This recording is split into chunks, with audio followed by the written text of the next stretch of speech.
எல்லாருக்கும் வணக்கங்க. எதிர்பார்ப்புகள் அப்படின்றது எல்லாருக்கும் இருக்குதானங்க செய்யும்.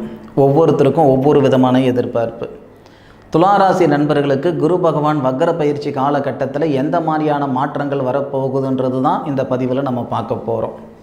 துளாராசியில் பிறந்தவங்க எல்லாருமே ஒரே மாதிரியாகவும் இருக்கிறதில்ல, ஒரே மாதிரியாகவும் வாழறதில்லை. ஒவ்வொருத்தருக்கும் ஒவ்வொரு விதமான எண்ணம், சிந்தனை, யோசனைகள் இருந்துக்கிட்டு இருக்கும். அப்போ துலா ராசிக்கு பாதகாதிபதினு சொல்லக்கூடிய குரு பகவான் துலா ராசியாதிபதி சுக்கிர பகவானுடைய ஆதிக்கத்தில் துலா ராசிக்கு 8வது பாவகத்தில் குரு பகவான் வக்ரம் அடைகிறார். கெட்டவன் கெட்டினால் கெட்டிடம் ராஜயோகம்னு சொல்லுவாங்க. அப்போது 8வது பாவகத்தில் இருந்த குரு பகவான் கடந்த ஒரு 6 மாத காலமாக துளாராசி நண்பர்களுக்கு நல்லது பண்ணதான் இதுவரைக்கும் இல்லை. துளாராசியில் பிறந்த நண்பர்கள் குரு பகவான் வக்ரம் குரு பகவான் பயிற்சி ஆனதிலிருந்தே பார்த்தீங்கன்னா எதுக்குடா இந்த வாழ்க்கை, ஏண்டா இந்த வாழ்க்கைன்ற அளவுக்கு நினைக்கக்கூடியவங்க நிறைய பேர் இருப்பாங்க. ஏன்னா பார்த்த இடத்துல காசு குணமாக இருந்தது போய் எந்த பக்கம் 10 ரூபாய் இருக்குதுன்னு தேடுற காலம் இருந்துக்கிட்டு இருக்குது. இருந்த நகையை நட்டு அடமான வச்சு பார்க்கக்கூடிய சூழல் துளாராசி நண்பர்களுக்கு இந்த 6 மாத காலமாக கொடுத்துருச்சு. சரி, அது முடிஞ்சு போச்சு. சாப்பிட்ட சாப்பாட்டுக்கு ஊறுகாய் தேடக்கூடாதுன்னு சொல்லுவாங்க, முடிஞ்ச கல்யாணத்துக்கு மூலம் கொட்டக்கூடாதுன்னு சொல்லுவாங்க. அல்லது நடக்கிறதாவது சாதகமாக இருக்குமா? குரு பகவான் வக்ரம் அடைகிறாரு, நமக்கு பாதகாதிபதி 8வது பாவகத்தில் மறைஞ்சி பகையாகி வக்ரம் அடைகிறாரு. இதுவாவது நல்லது நடக்குமானா நல்லது நடக்கும். எப்படின்னா குரு பகவான் வக்ரம் அடைகிறாருன்னா வக்ரம் அடைகிறதுனால மட்டும் நமக்கு நல்லது நடக்க போகிறது இல்லை. ஒரு கிரகம் பயிற்சி ஆகுதுன்னா அந்த தருணத்தில் நடக்கக்கூடிய கிரக அமைப்புகளை கொண்டு தான் நமக்கு முழுமையான பலன்கள் சொல்ல முடியும். ஒரு கிரகம் பயிற்சி ஆயிடுச்சுன்னா அந்த கிரகம் சொல்கிறது மட்டுமே எல்லாமே அப்படின்னு நினைக்கக்கூடிய ஜோதிடர்கள் நிறைய பேர் இருக்காங்க. அது நம்ம யூடியூப்பில் பஞ்சமே இல்லை. புரட்டாசி மாதம் 23ஆம் தேதி குரு பகவான் வக்ரம் அடைகிறார். அக்டோபர் மாதத்துக்கு 9ஆம் தேதிங்க. அவர் யாருடைய நட்சத்திரத்தில் வக்ரம் அடைகிறாருன்றது தான் முக்கியம். ரிஷபத்தில் 3 கிரகங்களுடைய நட்சத்திரங்கள் இருக்குது. முதல்ல சூரிய பகவானுடைய நட்சத்திரம் சொல்லக்கூடிய கார்த்திகை நட்சத்திரம், 2வது பாதம், 3வது பாதம், 4வது பாதம். அந்த நட்சத்திரத்தில் அவர் வக்ரம் அடைகிறாரா? இல்லை. அதன் பிறகு கிருஷ்ணர் அவதரித்த நட்சத்திரம்னு சொல்லுவாங்க, கிருஷ்ண பகவான் அவதரித்த நட்சத்திரம்னு சொல்லுவாங்க, ரோகிணி நட்சத்திரம். அந்த நட்சத்திரத்துலையும் அவர் வக்ரம் அடைய போகிறதில்லை. ஆனால் அந்த நட்சத்திரத்தை டச் பண்ணுறாரு. அப்போது நமக்கு மிருகசீரிச நட்சத்திரம்னு சொல்லக்கூடிய நம்ம ராசிக்கு துலா ராசிக்கு 7வது பாவகத்துக்கும் துலா ராசிக்கு 2வது பாவகத்துக்கும் அதிபதி செவ்வாவுடைய சாரத்தில் தான் குரு பகவான் வக்ரம் அடைகிறாரு. அந்த ஒரு பாயிண்ட் நமக்கு மிகப்பெரிய சாதகம். அதுபோக குரு பகவானுக்கு வீடு கொடுத்தவர் நம்ம ராசிநாதன் சுக்கிரன். இந்த மாதம், இந்த புரட்டாசி மாதம் 26ஆம் தேதி சுக்கிரன் விருச்சிகத்துக்கு வரார். நம்ம ராசியில் இருக்கிறவர் ராசிக்கு 2வது பாவகத்துக்கு போகிறார்.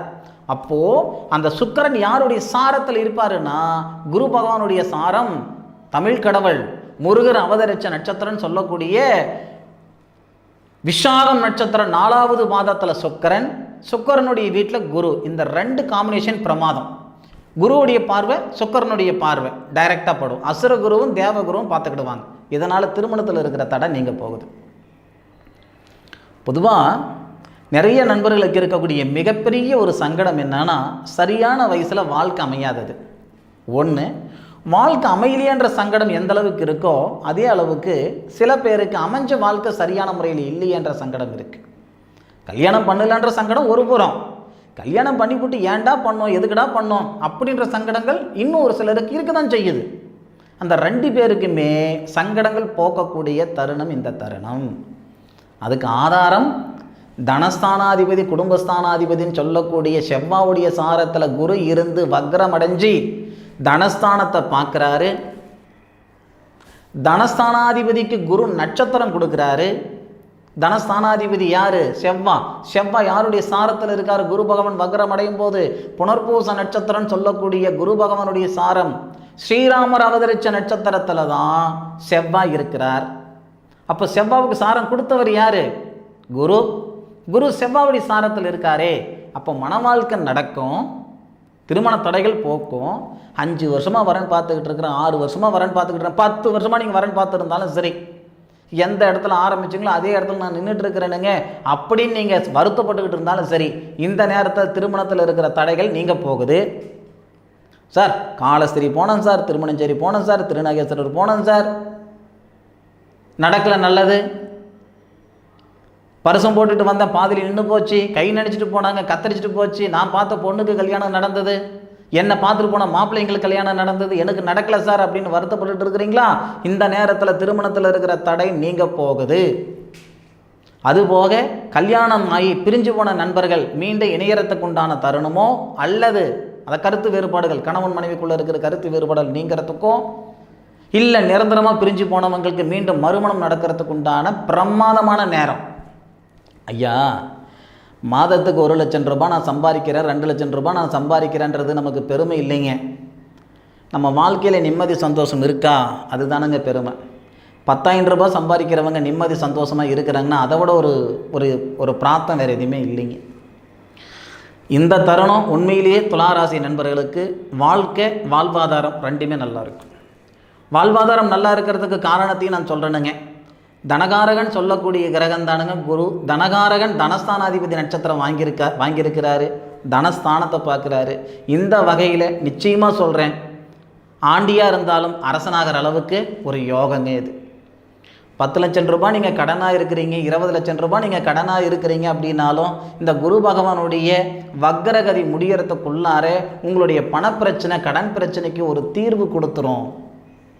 பொதுவாக காற்று அடிக்கும் போது தான் தூற்றிக்கிடணும்னு சொல்லுவாங்க, வயசு இருக்கும்போது தான் வாழ்ந்துக்கிடணும்னு சொல்லுவாங்க. இந்த தருணம் இந்த துளாராசியில் பிறந்த நண்பர்களுக்கு நிச்சயமாக மிக முக்கியமான ஒரு தருணமாகவும் நல்ல ஒரு அனுகூலம் கொடுக்கக்கூடிய ஒரு தருணமாகவும் இந்த பிரபஞ்சம் உங்களுக்கு உறுதுணையாக இருக்க போகுது. அதில் மாற்று கருத்து இல்லை.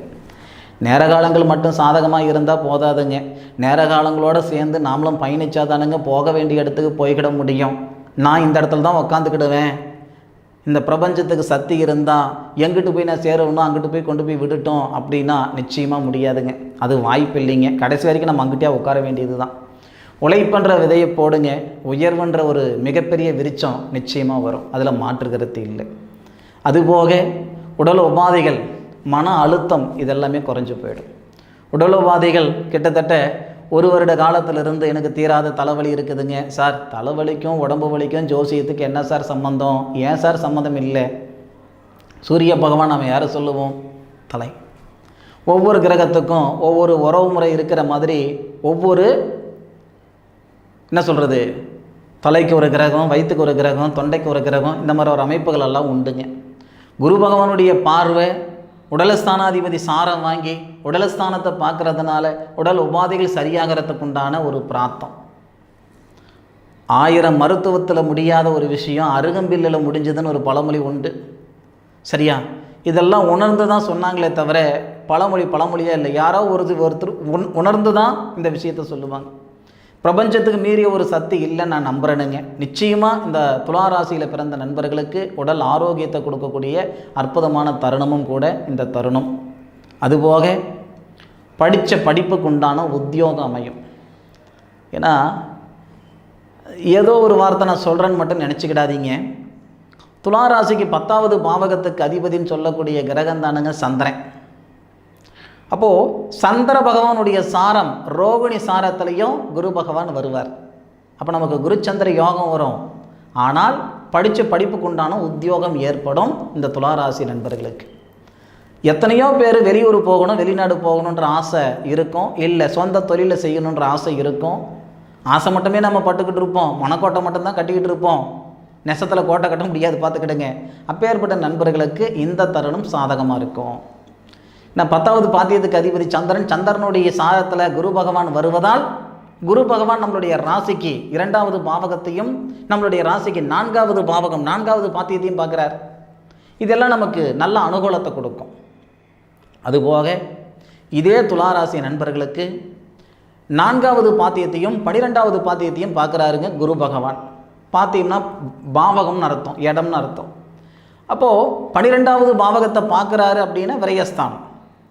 இது வரைக்கும் கண்டதை தண்டம் பண்ணி கைப்பொருளை விரயம் பண்ணி பண்டைய நாட்டை விட்டு பரதேசம் போகிற அளவுக்கு நான் இருந்துக்கிட்டு இருக்கிறேன் சார் அப்படின்னு வருத்தத்தில் இருக்கிற நண்பர்களுக்கு இந்த தருணத்தில் சுப விரய செலவு, திருமணம் பண்ணுறதா இருக்கட்டும், ஒரு வீடு வாசல் வாங்குறதா இருக்கட்டும், ஒரு இடங்கடம் வாங்குறதா இருக்கட்டும், சுப விரய செலவு.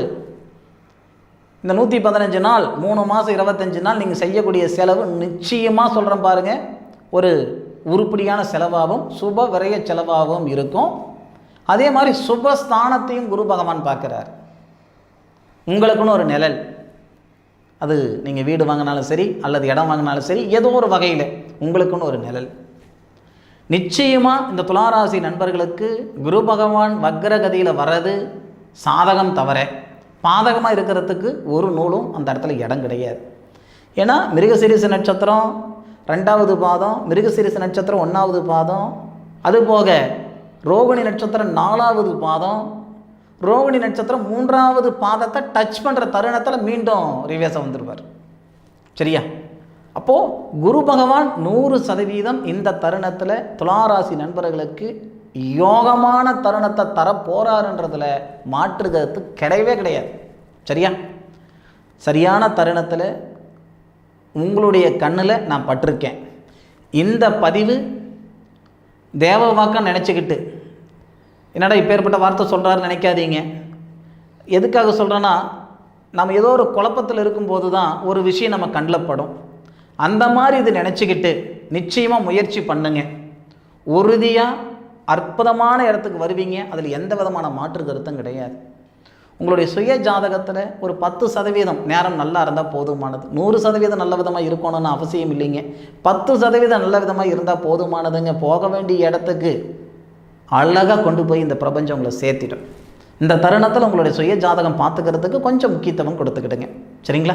சரி நண்பர்களே, துளாராசி நண்பர்களுக்கு நிச்சயமாக பயனுள்ள ஒரு பதிவாக இது இருக்கும். மீண்டும் அற்புதமான ஒரு தருணத்தில் உங்கள் அனைவரையும் சந்திக்கும் வரை உங்களிடமிருந்து விடைபெறுவது உங்கள் வீட்டு ஜோதிட நண்பனான மா காளிதாஸ் மணிகண்டன். திருச்சிற்றம்பலம். வாழ்க வையகம், வாழ்க வளமுடன்.